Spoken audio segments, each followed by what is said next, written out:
Canadian ലിറ്ററേച്ചറിലെ ഒരു ക്വസ്റ്റ്യനാണ്. Write a short note on Canadian nature poetry. എന്താണ് കാനഡയിലെ നേച്ചർ, പ്രകൃതി, കാനഡയിലെ കവിതയിലെ പ്രകൃതിയെ പറ്റി ഒരു കുറിപ്പ് എഴുതാൻ വേണ്ടിയിട്ട്. എന്താണ് കാനഡയിലെ പ്രകൃതി കവിത? അതിൻ്റെ വൈശാല്യത്തിൽ, ഭൗതികതയിൽ, ആത്മീയതയിൽ, കനിവും തീവ്രതയും നിറഞ്ഞതാണ്. കാനഡയുടെ ഭൂമിശാസ്ത്രപരമായ വൈവിധ്യം, കാനഡയുടെ കാടുകൾ, മലനിരകൾ, കുളങ്ങൾ, ഹിമപാതങ്ങൾ കവിതയ്ക്ക് സമൃദ്ധമായ പശ്ചാത്തലമായി മാറുന്നു. 20-ാം നൂറ്റാണ്ടിൽ E.J. പ്രാറ്റ്, William brain, Margaret Atwood തുടങ്ങിയവർ പ്രകൃതിയുമായി മനുഷ്യർ നടത്തുന്ന സമ്പർക്കവും സംഘർഷവും ആഴത്തിൽ പരിശോധിച്ചു. പലപ്പോഴും പ്രകൃതിയെ അതിക്രമിക്കുന്ന മനുഷ്യൻ്റെ സമീപനത്തോട് ഈ കവിതകൾ വിമർശനാത്മകമായി നിലകൊള്ളുന്നു.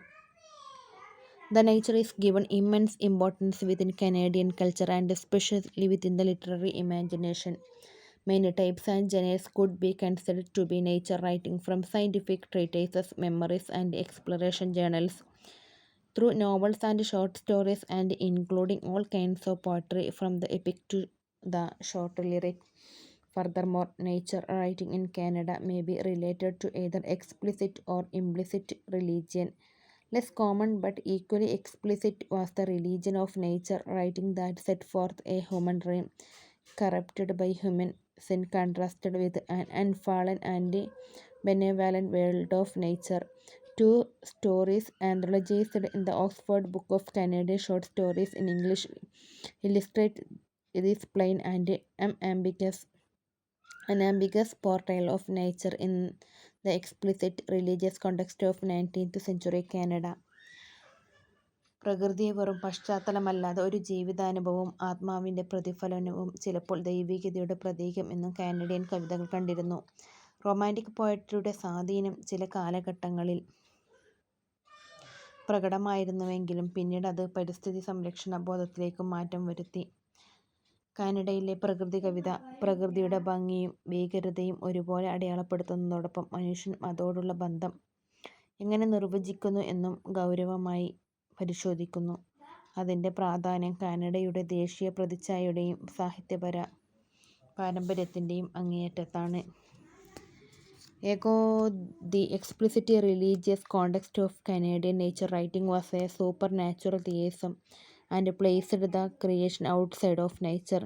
The world of nature was either opposite to or allied with that transcendent grace. At its extreme, nature might be portrayed in negative terms as the realm of darkness and demons. In 1965, Alec Lucas contributing a chapter, Nature Writers and the Animal Story, to Literary History of Canada, Canadian Literature in English, Canadian Nature Writing in the Framework of Where Literary History.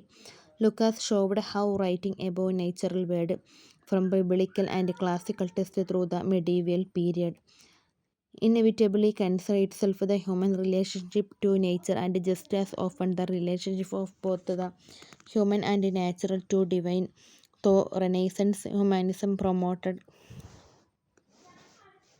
close examination of the whole of nature.